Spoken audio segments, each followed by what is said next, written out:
Hey yogis, your yogi Julia here. Welcome back to Yoga with Julia. Today we're just going to get into a little bit about what yoga is, how yoga is a lifestyle, and just kind of give you guys a little bit of a background to the method behind what we'll be doing here on the channel. So let's get into it.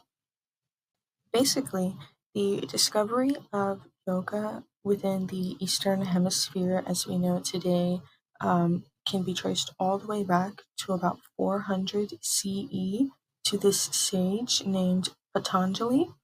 And Patanjali was an ancient Indian scholar who studied grammar and linguistics of yoga, as well as medical documents and things like that. So Patanjali is studying yoga and all of these medical things, how to keep yourself healthy and long living and all good stuff like that. And he decides to write this ancient text, as we know it today, as Patanjali's Yoga Sutras. And within this, he goes into detail describing how yoga is a 8-limb practice, and we're going to go ahead and go through those 8 limbs. So the first limb is called the yamas, and these are what we would consider restraints. And this particular limb focuses on ethical principles such as nonviolence, truthfulness, non-stealing, continence, and non-greed. And so when you think about this in terms of yoga, this is basically, again, taking this through the lens of a lifestyle. These are the ways that you choose to live your life in a way of nonviolence, in a way of truthfulness, in a way of non-greed, non-stealing, and continence. And by living your life in this particular fashion, you can begin to find a little bit more clarity and maybe a little bit more health even, because as you are not engaging in these things, you're able to spend this time and energy that you otherwise would be spending on these things working on your health in ways such as practicing yoga. So that is the first one. The second limb is going to be called the niyamas, or the observances. And this limb emphasizes positive practices such as cleanliness, contentment, self-discipline, self-study, and surrender to a higher power. And again, we'll take this through the lens of yoga and lifestyle, basically choosing to live in a way that emits cleanliness and contentment, and practicing self-discipline, practicing self-study, practicing surrendering to a higher power. And again, all of these efforts would be contributing to your overall health and wellness. And these are just the particular things that you would focus on to be able to do that. Patanjali discovers that the third limb of yoga is the asanas, or the postures.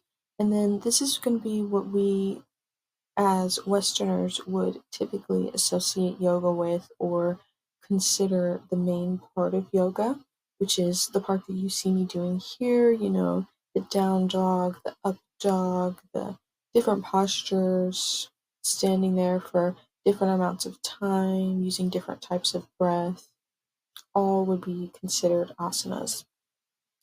So these particular poses are going to be used to create a stable and comfortable body position to be able to support you during your meditation. Subtle foreshadowing. The fourth limb of yoga is going to be called pranayama.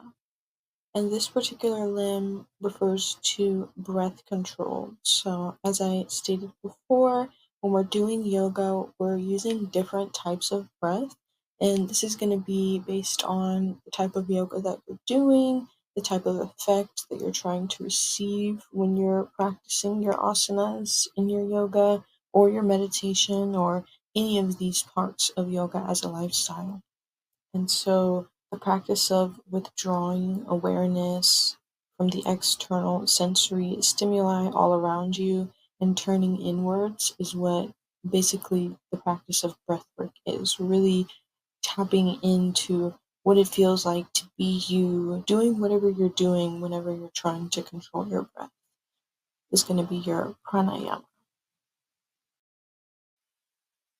Limb number 5, pratyahara, the sense of withdrawal. It's going to be the practice of withdrawing awareness from external sensory stimuli and turning inwards, kind of more in just a general sense. So, whereas the pranayama is the breath control, turning away from whatever's going on in your life and just really sinking into focus on your breath. Pratyahara is going to be doing the same thing, but just to get to that higher state of meditation.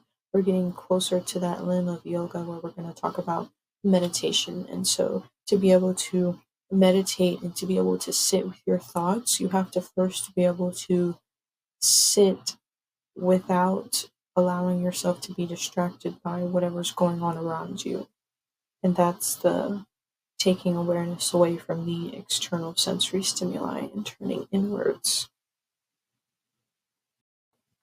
I'll be sure to include some examples in the caption of pratyahara so that you guys can try them out for yourselves. Let me know how it goes and, just kind of experiment with some of those other limbs of yoga. Let's go ahead on to limb number 6, which is dharana. This particular limb is focusing on concentration of the mind on a single point, like a mantra or an object, to cultivate intense concentration.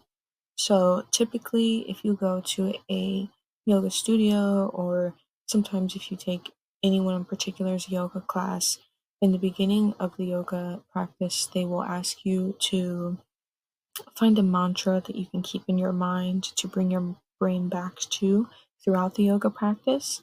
And this is used as a way to just kind of recenter yourself, coming back to why it is that you're participating in those particular asanas that day, why you're participating in that breath work, that movement of the body, that, separation from the outside world, and concentration.